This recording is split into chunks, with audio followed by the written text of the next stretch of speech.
Hello there.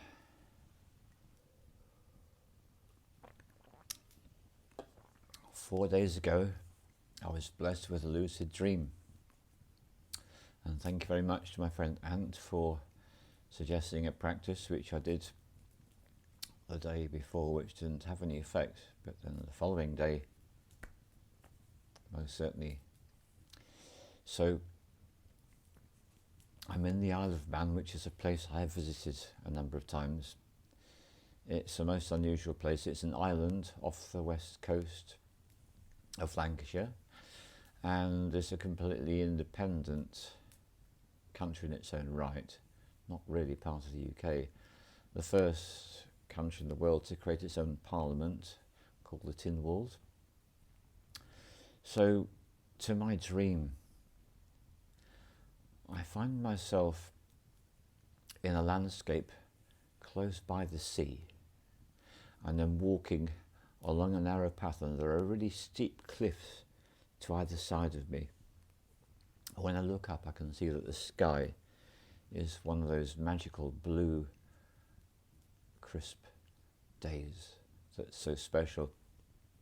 And I'm walking along, and it's getting narrower, but I can still see the sky above, and there are all sorts of different turnings. I do go over one turning, and I can see to my left there's a man, and he's sweeping the sand, making it all pristine and level, and I can see that leads to the sea, but that's not the way I'm going. I'm going deeper in, and after a while I can no longer see the sky. I'm now in a tunnel, and I continue to explore, and various things happen, but the bit that's really relevant to tell you about is the bit I'm going to share now. I find myself in a chamber, and there are two women in the chamber, and I acknowledge them both, but one of them draws my attention particularly. She's wearing a beautiful silk garment, and her hair is wavy and it's silver. And she is singing.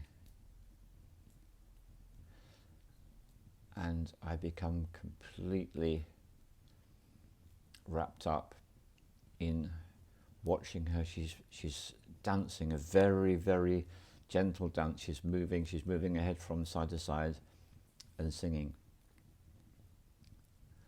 And this has a really profound effect on me. And I stay witnessing this. Her skin is very, very pale. She's very beautiful. And suddenly it's time for me to move on.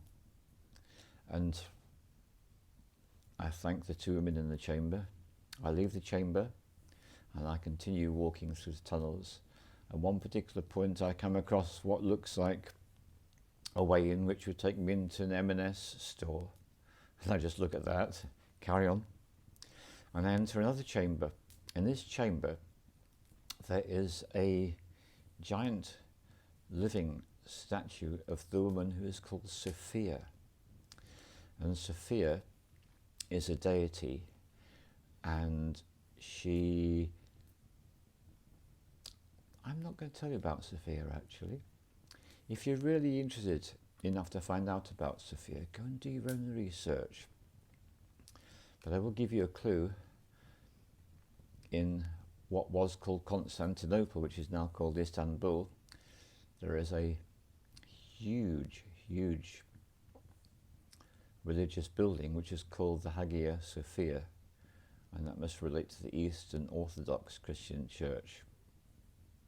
So I'm in the presence of Sophia, and again it's an utterly enrapturing experience. I feel I'm literally spellbound just looking at this living giant deity.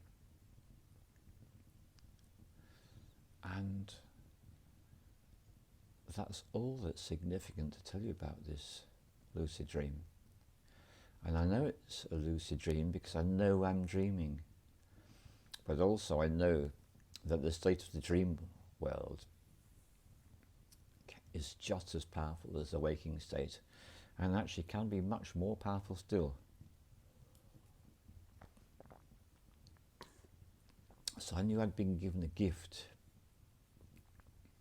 and I woke up chanting the same mantra as the woman in the previous chamber, and I'm also doing a chant to Sophia. And I'm just lying in bed, gradually waking up, and I simply cannot stop myself. I'm just chanting these two chants over and over again. And I know something significant has happened now. What was particularly relevant for me was that the day before was the 93rd day of having done the Chamunda mantra chanting. And that's the Om Aim Hreem Kleem Chamundaye Viche. That one. Having done that one for 93 days meant that I'd reached what we call mantra siddhi, which is where special powers are conferred upon me, and that's because I chanted the mantra for more than 10,000 repetitions. And this lucid dream was very much part of it, and it had a really big effect on me. But it wasn't until I was in communication with a close friend that evening. So you're going to chant this mantra, are you? Never even occurred to me. Didn't even think of it. I'm so grateful for my friends, because things that I miss, they spot. So grateful for all of you. And so indeed that's what happened. So that is the last mantra I do just before I go to bed. I do the mantra of the lucid dream. And what has happened for me since doing this, and since having reached mantra siddhi, is my journey has become so much more profound. And I did make a film yesterday where I spoke about this, but what I want to do now is I want to share with you something called the Hawkins-scale. I call it the Hawkins Spiritual Guidance Scale. So what I've done is I've actually created an image of it, and there it is. And so what I've got that shape, which is the red down the bottom all the way up through to the violet at the top, and I've got a load of words along the left hand side going all the way from the bottom to the top, and they've all got numbers. And this is something that I'm working with, and I would say to you, whenever you come across anything like this, my suggestion is work with it with playful intent. Don't get too bogged down, don't get too serious with it, but just see how it relates to you. See if there's any use. So I normally announce the title of these films right at the beginning, but I'm announcing it so far in. This one is called From Shame to Enlightenment. And this is certainly something that's been relevant for me, is that since February 2021, what's been happening to me is I've been on the same as what people get when they go on a retreat and work with plant medicines, because of plant medicines, they come in waves, don't they? It's rather like giving birth. That comes wave, the contractions come in waves. So for me, the contractions is being thrown back into past events and feeling all the feelings that I was not able to feel at the time. And this began in February 2021 when I got thrown back into being 10 years old. And since then, this is what's been happening. And it's completely outside of my conscious control. When it happens, it happens. I simply need to give it the space to do it and to feel it. So I now have a really extensive experience with the one on the bottom of the scale. And the state of being at the very bottom of the scale, which is worth 20 points, is shame. So it's the lowest vibrational state we can be in, is to feel shame. So I've had a lot of opportunities to feel shame. shame about things that has been done to me, things about try again. Shame about things that's been done to me, shame about things I've done to others. As I mentioned in my previous film, it's a rule of thumb that if someone has hurt you a lot, you've probably hurt them a lot too. Just a rule of thumb. Just play with it. So this is what I've done, is I've been into this state of shame, and I'll talk you way up through the scale. Coming in at 30 points is guilt, 50 points is apathy, 75 points is grief, 100 points is fear. So actually, according to this scale, there is something much worse than fear, which is everything I just mentioned. When we rise above fear, the very first state we can experience above fear is desire. Really give that one some consideration, please, because I find that fascinating. Up at 150 points is anger. When we reach 175 points, we've come into the state of pride. So the thing is, through grief, through fear, through desire, through anger, through pride, this is all in the green zone. This is the getting by zone. Grief, apathy, guilt and shame, that was all the suffering zone. So now when we go above pride, we get up to 200 points, and this takes us into the point where we're going beyond getting by in life. We're getting to the point where we're starting to flow, and that is courage. And one of the reasons I am so much recommending these mantras and doing them daily is because by committing yourself to a daily practice of any kind whatsoever and delivering the goods, that requires courage. The other thing that requires courage is to actually feel the feelings of all the things that come up in a life with you spontaneously. Oh my goodness me, oh yeah, when that happens, oh yeah, you really feel it. That takes courage too. So when we go above 200, we go all the way up into 250 points. At 250 points, we reach neutrality. Neutrality. When we go above this, we get up to 310 points. With 310 points, we start to experience willingness. I'm willing to experience this. I'm willing to go here. I'm willing to do this. I'm willing to do that. 310 points. When we understand one of the great secrets of life, which is that everything happens for a reason, and that everything that's on our journey is our journey, and therefore it's something that we can accept. 360 points. 360 points is acceptance. Anytime you can accept anything at all, you've really bumped yourself up this spiritual guidance scale. When you go up to 400 points, you are now in the realms of reason. You've been able to let go of all the emotional states that we've been talking about previously, and you're in the realm of reason. You can reason things out. However, when you add another 100 points to this and reach 500 points, this is when we reach love.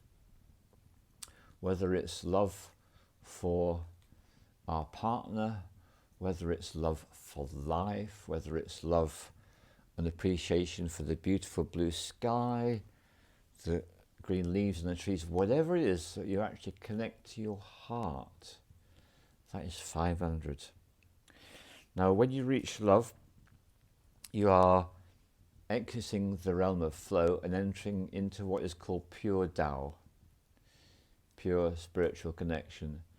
So let's go back.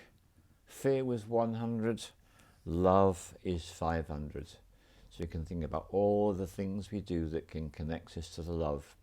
So much out there, isn't there? So many experiences we've all had that connects us to love. Great thing to realize. When we rise above love, when we reach 540 points, we access the realm of joy. When we reach above joy, when we climb even higher, we get up to 600 points. 600 points is what gives us the ability to connect with peace. And in the religion I was brought up in, the words that were uttered every week in church were, the peace of God that passeth all understanding.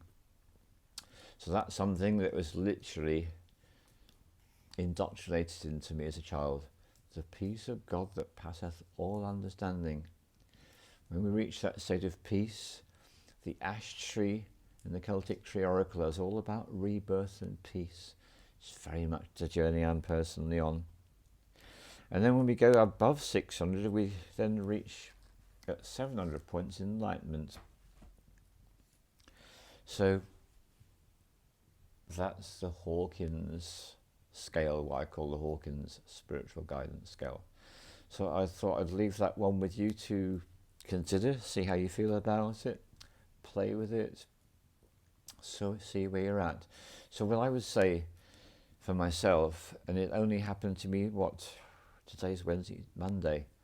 I had an experience on Monday where someone was carrying a lot of heavy negative emotions and they urgently needed to release them, and they released them all onto me in a phone conversation. And it was rather like having 16 tons of shit dumped onto me. It was quite something. And that night and the following morning, I was completely immersed in the fear and the anxiety that they were carrying. And I was willing to do that because this is someone very, very close family member. Absolutely fine thing to do. But I learned a lot from it, and I got propelled into fully feeling events in my life where I'd hurt others, and I connected so deeply to the very bottom rung of that ladder, the feeling of shame. A mere 20 points, really something. So I find at the moment I'm experiencing such a wide diversity that within the same day I can be propelled into a profound sense of shame about something that I did to hurt another person, or maybe something that I didn't do that caused hurt to another person. And then at the same time doing the mantra, and the mantra is calming my mind to the point where I'm accessing that state of peace. So that's where I am with my journey. So that's to complete the film that I made yesterday. And I'll put the two out at around about the same time. And that's where I'm going. So this one has been From Shame to Peace. That's my personal journey. And all the love to you. Thank you very much for watching. And if you'd like to share with me any of your experiences, please do so in the comments. I'd be very grateful to hear how you're getting on in your journey. And let us accept, let us appreciate, let us give thanks for all of the moments in our lives, because we know that the most challenging ones are enabling us to develop wonderful qualities of unbending intent, of courage, of determination. And it's always all about the love. Thank you very much.